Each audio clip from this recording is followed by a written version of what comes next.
रवा के तो चोट लागल बा।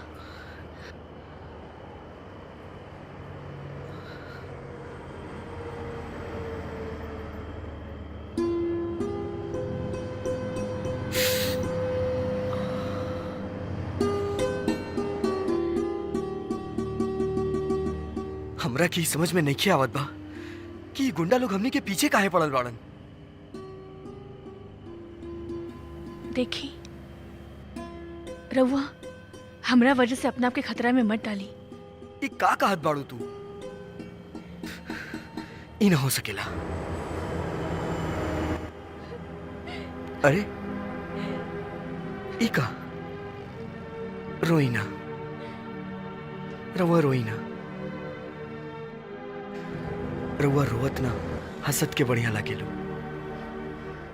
पता ना काहे हमरा के तोहार आंसू बर्दाश्त ना होकेला। और अब हमरा लोगन के और भी सावधान रहे के चाहिए, काहे कि वो गुंडा लोग के पता चल गई बा कि रउआ बनारस में बानी। रउआ रोई ना। कैसे माने हम तो के कबूल है, बेदर्द से डाले से तू ढल गई। कैसे बताए हम बासे भूल है, कैसे कहीं तो से सावरिया मोहे रंग दे सवरिया, मोहे रंग दे सवरिया।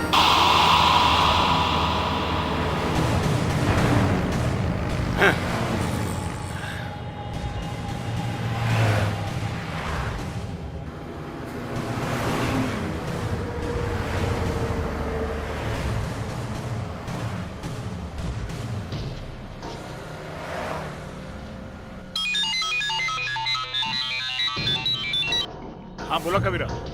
हमनी के तो लड़की मिल गई रहा, लेकिन ओकरा संगे आज फिर लड़कवा रहे का। ओकरा संगे जो लड़कवा रहे, हाँ फिर ओकरा ले उड़ल। अच्छा, आज भी हाथ से निकल गई, आज भी नहीं मिलल। चिंता मत करी बड़का भैया, हमनी के देखले बानी वो दोनों बनारस की ओर गइल बाड़े। वो जमीन में भी लुका चाहिए ना, तो जमीन फाड़ के निकाल ले आए। ए कबीरा, बकवास मत कर। एक बात कान खोल के सुन ले, अगर वो लड़की ना मिलल ना तो तू अपनी मनहूस शकल हमरा के मत दिखाइए, बुझले?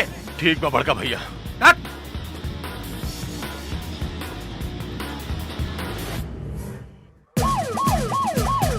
मैडम, बोला का खबर ले आइल बाड़ा? ओई जब फुटपाथ पे सूते वाला एगो आदमी हमरा के बतौला से कि कुछ गुंडा माधवी के मारे के कोशिश करत रहलन, लेकिन कोनो लड़का ओइजा आके ओकरा के बचा लेलस और वो लड़का ओकरा के अपन गाड़ी में बैठा के ले गई। लेकिन वो लड़का के बा ई बारे में हमनी के कोनो खबर ना मिल पौलस।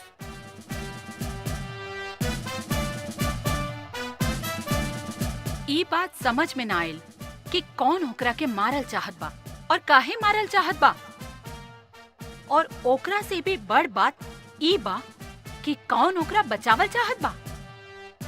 बात समझ में ना आ रहल बा। वैसे तो पंपलेट हम छपवा देले बनी, कल पूरा लखनऊ में चिपकवा दिहल जाई। मैम,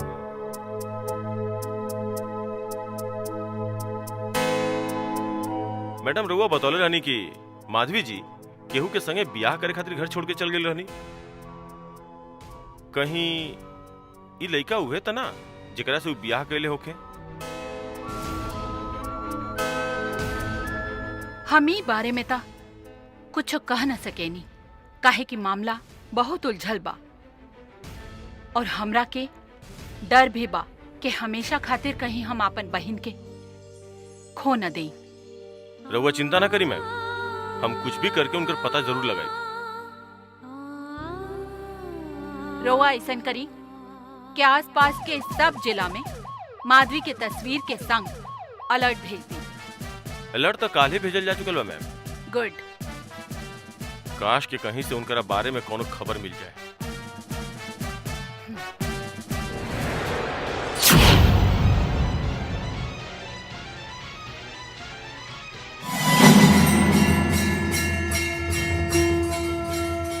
ए देवी जी, यहाँ आई।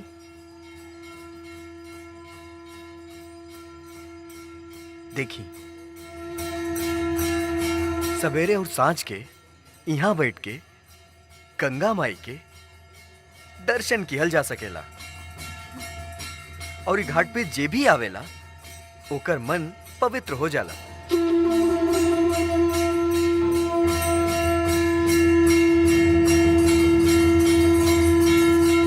रउआ भी कुछ बोली, कुछ बतियावल करी। हम का बोली? अच्छा छोड़ी, रउआ जाके नहा ली। कपड़ा तो गड़िए में छूट गईल बा। कोनो बात नहीं के, हम जाके दूसर कपड़ा की व्यवस्था करतानी। ठीक बा। रउआ जाई और नहा ली, हम थोड़ा देर में आवतानी।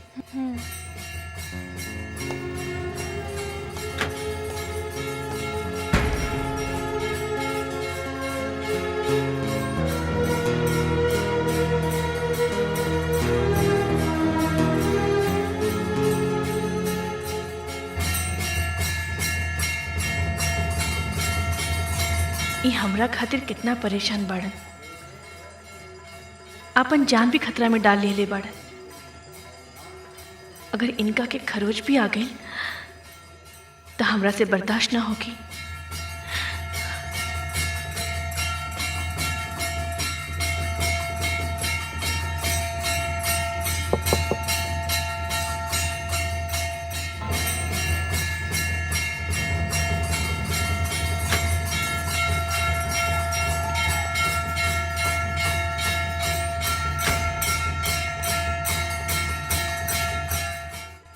ईला और देखी, हमरा के लड़की लोगन के कपड़ा खरीदे एकदम नहीं आवेला और ना ही कबो खरीद ले बानी। बाकी ई कपड़ा हम रउआ खातिर लाइल बानी। अब कपड़ा अच्छा होगी या खराब होगी, रउआ पे बहुत बढ़िया लगी। बहुत अच्छा बा। ठीक बा, रउआ जल्दी से तैयार हो जाई, तब तक हम बाहर खड़ा बानी।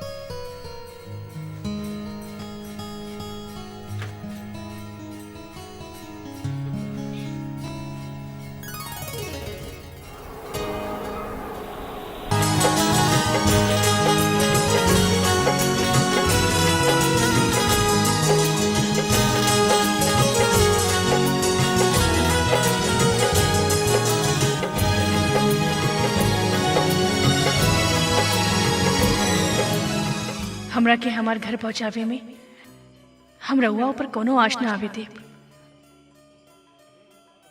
और एकर एक ही गो रास्ता बा कि जैसे हम राउर करीब आइल रहनी वैसे ही चुपचाप रउआ से दूर चल जाए। हमार तकदीर में जवन लिखल होगी उहे होगी। हम रउआ के काहे मुसीबत में डाली।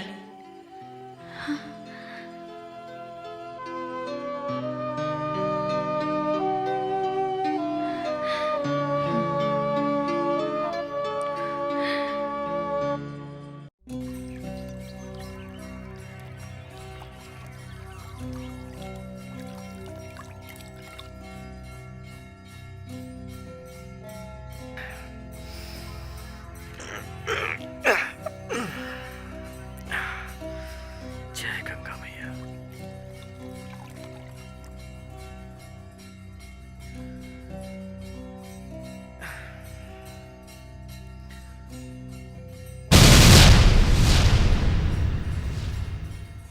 देवी जी, आज बड़ा सवेरे उठ गई का? देवी जी, देवी जी, देवी जी, देवी जी, देवी जी, देवी जी, कहाँ चल गई?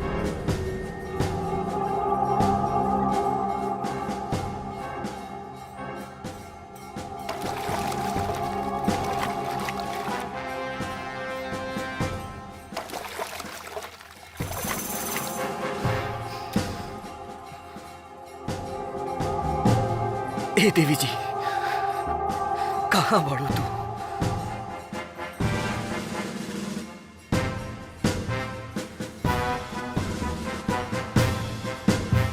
ए भाई जरा रुकी। का भाई? हमनी के साथ एगो लड़की रही, रउआ देखले बानी का? अच्छा वो लड़की, हाँ वो तो भिनसारे चल गई। का? जात बेरा कह के गईलिन ह कि रउआ आपन काम करी और केहू से कुछ बताइए मत। हाँ अच्छा साहब चली। तू ऐसा काहे कहलू? हाँ देवी जी, हम तोहरा के खतरा में कैसे छोड़ सकेनी? हमरा के खतरा में समझ के तू अपना आप के अलग कर ले लो। हम तोहरा के बेसहारा ना छोड़ब। हम बतानी देवी जी।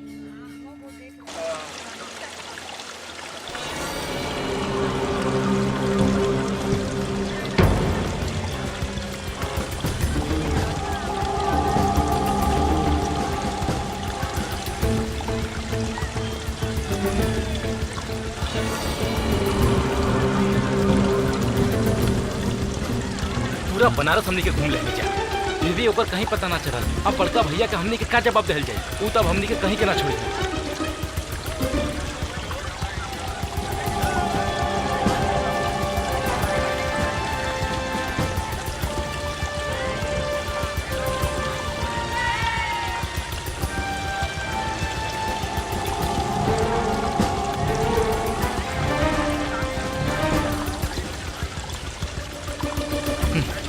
अब कहाँ खोजल जाओ? ससुर के कहीं भी पता ना चलत बा।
कबले भागत रहबो?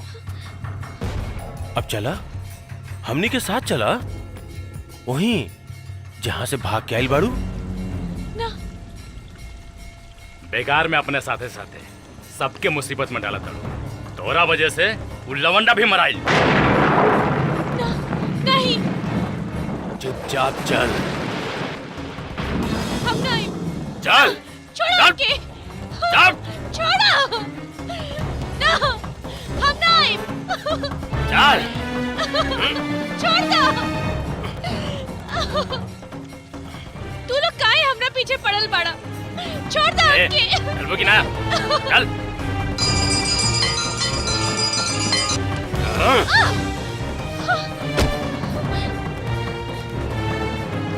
बहुत परेशान कैले हते।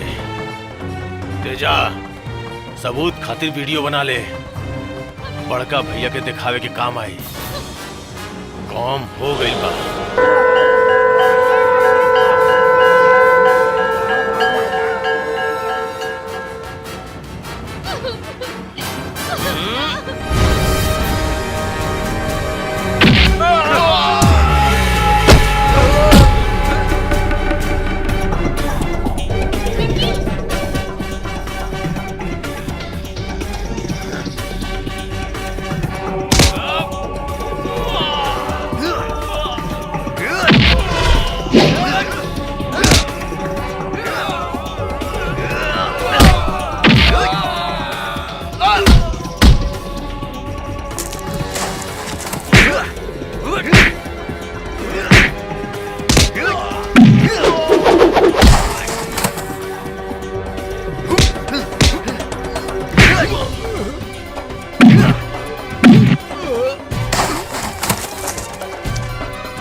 Yeah!